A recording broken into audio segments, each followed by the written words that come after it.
Well, Mick Foley was great on this. There's no question about it. Mick Foley, I think, helped describe this very well. Just how FMW was just a Fed that took it to another level, pretty much. Yeah. I was not super aware of FMW and all the characters and all that. Like, I've heard of Onita, but I never really watched Onita. I didn't know the Onita story. And it was pretty cool. You know, it made me want to go and check out some of his matches. That match with Terry Funk, the exploding ring match there where he goes and saves Terry Funk from exploding after he had defeated Terry Funk. Like Jericho said, that was like the greatest babyface move ever, one of the greatest matches he'd ever seen. It's cool, man. He came up with some cool gimmicks. You know, he seemed to introduce barbed wire and make it kind of popular in professional wrestling. He was definitely an innovator of hardcore wrestling. I don't really understand all the business stuff with the company. Like, he owned the company and then he just gave the company to the ring announcer. And then the ring announcer like had some problems with the company and he had to borrow money from the Yakuza. And then he had all these debts, so he wound up killing himself. But a lot of suicide in these shows, right? God damn. But then the Yakuza still collects debts on the family after you kill yourself. So the debt was on the family of the ring announcer who was given this promotion. And it seemed like Onita maybe knew that FMW was going down the drain, so he just kind of gave the company to this guy who just got caught up and wound up in a really bad situation. I'm not really sure if Onita is to blame in any kind of way for the situation with the ring announcer. That whole story was kind of murky. A lot of this documentary to me was kind of like, what? What's the message here? What are we supposed to understand by this story that you're telling? It felt, I mean, you said the Canyon one felt incomplete. This one felt incomplete. I didn't understand anything with the ring announcer and like what really happened there. I need more information. Yeah, I don't think they really had more information, sadly. I think what they had is what they gave us pretty much. So, but like I thought it was still entertaining to watch, though. Again, if you haven't watched FMW, I've seen a few tapes, but this really I think helped give you a broad understanding of what the company was all about and how there's like a little bit of ECW that was added in there as well. So Yeah. that's what I think helped make the company a little bit more exciting to watch if you're like a North American fan. It seemed to be ECW before ECW, right? They had the technical wrestling, they had the high flyers, and then they also had the hardcore deathmatch style, which was kind of the main thing of what they did. And when they were describing FMW in that way, I was like, yeah, wasn't that ECW? I feel like Heyman got a lot of his inspiration from FMW, right? Didn't FMW come first? Yeah, pretty much. Just, like not every little thing that they did though. Like as you saw, like they did a lot of entertainment stuff near the end. Like Heyman didn't really take that kind of stuff. The barbed wire matches, yes, I think Sabu mentioned that as well. Yeah. But I don't believe they did a bit of fire, but not to that extent though. And they never went that much. They had like flaming tables in ECW and I think flaming chairs, but that's as far as it went. Never like a flaming ring. Yeah, that ring where they lit those like things on the ropes and the fire got too hot and everybody had to bail, but poor original Sheik was like stuck in the middle of the ring and he couldn't escape. And then he had to roll out of the ring and he had like burns on 60% of his body. Like, that's crazy stuff, man. Fire matches and different things. But the entertainment style, that wasn't Onita. That was brought in by the ring announcer after the company was kind of out of Onita's hands, I think. So I feel like Heyman took a lot from FMW and maybe learned some lessons. Like, yeah, maybe light some tables on fire, but don't light the whole ring on fire. You know, even WWE, when they did their Inferno match with Undertaker and Kane, like, it was a lot more controlled. There was like a few flames like around the ring, but it wasn't anything like that FMW fire ring match where like there was no oxygen left in the ring and they had to bail on the match because it was just a mess. So I think it was cool because Onita and the whole company seemed like they were willing to push the envelope and just go as far as deathmatch wrestling and crazy exploding things could take them. Like, they were willing to go to the limit and then past the limit and see what happened. And sometimes it worked and it was magic, and sometimes it didn't work and it was fucking scary, you know? Mick Foley talking about that one girl who had like fire, she got burned, and then her gear was like burned into her skin, and she was screaming this horrible scream, and he had to put it out of his mind and just go wrestle his match. But it was like really scary shit that he had to see, and like it was kind of a war zone sometimes, and it was a ton of blood and a lot of scars and burns, and you know, it was entertaining, it was emotional, especially Onita knew how to play it, but at the same time they took things too far sometimes and people got seriously hurt, and it was not good. It was not good. I'm not a big fan of that style of wrestling, but I do understand it's got a place. I like it I like it in a feud between two wrestlers that wrestle, and then, you know, it takes it to this weird place where you have to do a death match because you hate each other so much, and maybe there's some barbed wire, and, you know, I like that as a stipulation once in a while, but for that to be, like, what you do on a consistent basis, like, Onita said, like, I was bleeding to death every night. I was like, yeah, all right. It's a little much. Like, maybe not. Maybe not every night. Because then if you're doing it every night, that's all you can do. And I'm not super impressed by somebody who could just take a lot of punishment. Like, it's cool if you can take a lot of punishment, but I'd like to see you be able to do something else. Like, if you can just take punishment and you have no other skills, I'm not that interested. Like, Mick Foley wasn't a guy who could just take punishment. He could cut a promo. He's very good at telling a story. He had good offense. Like, he was a good wrestler.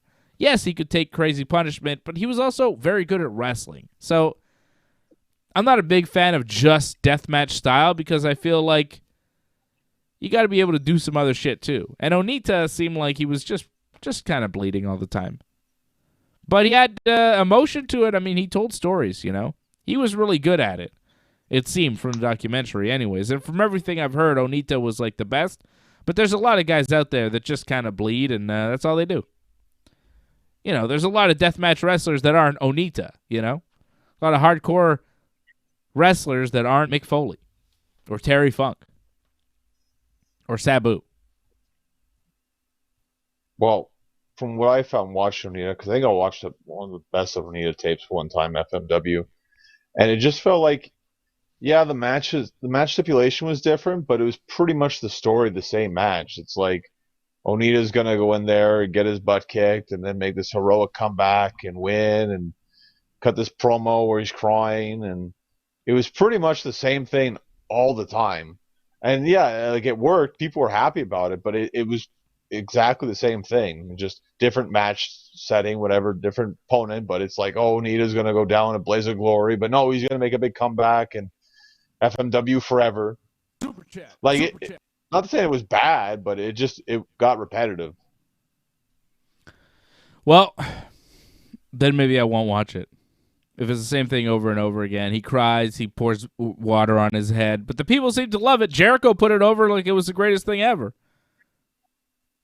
It worked. Yeah, that's it. I mean, people loved it. People came. You know, it drew. So I mean, he made money.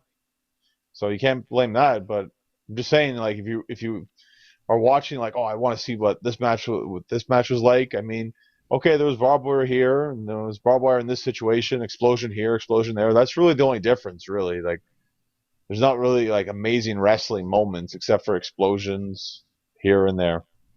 Yeah, I didn't see any great wrestling, really. I just saw guys exploding. And then I saw Hayabusa doing a lion salt, but landing on his head and paralyzing himself, which was another sad story there of the FMW tale. Yeah, that was sad. With Onita's matches, a lot of it was just powerbomb on the head, probably a suplex here or there. That was mostly his matches. Yeah. And then he bled, and then he cried, and then it was over. Doug Hepburn dropping a super chat saying, Johnny, we need a Habs season preview show with AJ. That'd be awesome. Yeah, All I'll right. do it with AJ, sure. Okay. Maybe I'll just produce it. We'll put it on the Ringside Report Network, and I won't have to be involved. I'll just kind of sit behind the scenes and, let you guys do your magic talking about hockey. I don't want to be involved in that show. I'll sit back and watch you and AJ take over, see how that works. If you guys want to do that, you can. You can do like a Yankees postseason like preview. If they make the postseason, they lost to the Rays tonight, which sucks. So yeah, but they're still like number one in the wild card now. Yeah, but wild card means you get one game and you have to win it, and then you have to move on to probably play the Rays, which sucks for the Yankees because the Rays constantly beat us, as they did tonight. Well, you got to beat the Rays if you're going to make the playoffs, right? So. Yeah, AJ, that's not happening. AJ wants to do the show at a bar. I don't see how that would work. Unless doesn't make any sense. No, it doesn't make any sense because how would we record it? How would you put it on? How would that work? Well, just the acoustics. Like that's number one right there. AJ has the worst ideas. Camera. AJ wants to do watch-alongs from a bar. I'm like, I won't be able to hear you, and you'll be really dark. He's like, no, it'll be great. And we tell him, all right, well, why don't you just go to the bar and you can stay off the watch-along, AJ. And then he bails on the idea. Well, because there's ways we can pull it off. Yeah. There's ways we can pull it off. Let's talk about it. I mean, like, already you guys doing a hockey show on the Ringside Report Network is like, I'm not really in favor of it. If AJ wants to do it at a bar, I'm just going to say, yeah, let's not do that at all. Let's just cancel that, because why? Because why? I don't think the majority of people tune into the Ringside Report Network to see us talk about fucking hockey. I really don't. No, but it'd be interesting. It'd be fun just to do. You and AJ a hockey special? Who gives a shit? It'd be fun. I mean, sorry, Doug, but like, who gives a shit? Is hockey starting again? I feel like hockey never ends. When is that? Well, it's because like it started late, right? So then it ended late, and now it's starting where it's supposed to start. So that's why. Meh. Isn't like baseball supposed to be over by now? No, it's October 1st. The season doesn't usually end till the 3rd, which is exactly when it will end. Season always ends October 3rd. Always. And then we have October baseball, baby. Playoffs. I remember I had a birthday party when I was maybe, 11 or something, 8, 9, I don't know, something. I don't know how old I was. But we all went to the last game of the season. It was on my birthday, and that was the birthday party. We went to an Expos game. Me and my friends went to the ball game, and it was the last game of the season. It was on October 3rd. So that's how I know. Against the Braves? I don't remember if it was against the Braves. Might have been the Phillies or the Mets, but one of those teams, one of those AL East teams. I don't think it was the Marlins because I don't know if they existed yet. That's how old I am, John. It was NL East. Yeah. Well, it could have been the Pirates then, I guess. I don't know. It was a long time ago.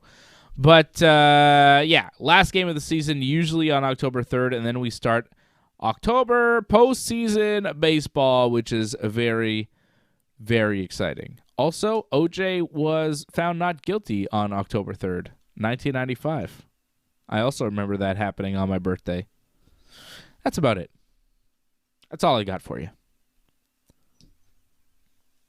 Well, what's going to happen October 3rd this year? I'd say jack shit. Okay. All right. Well, calm, peaceful. That's nice. Hoping for nothing. I'm hoping for nothing to happen. And that's it. I'm done. I am done. Angelo Contagonis, you are the Super Chat leader. Thank you, my man. Thank you to Doug Hepburn dropping the Super Chats. I will email you back about this Orange Cassidy thing.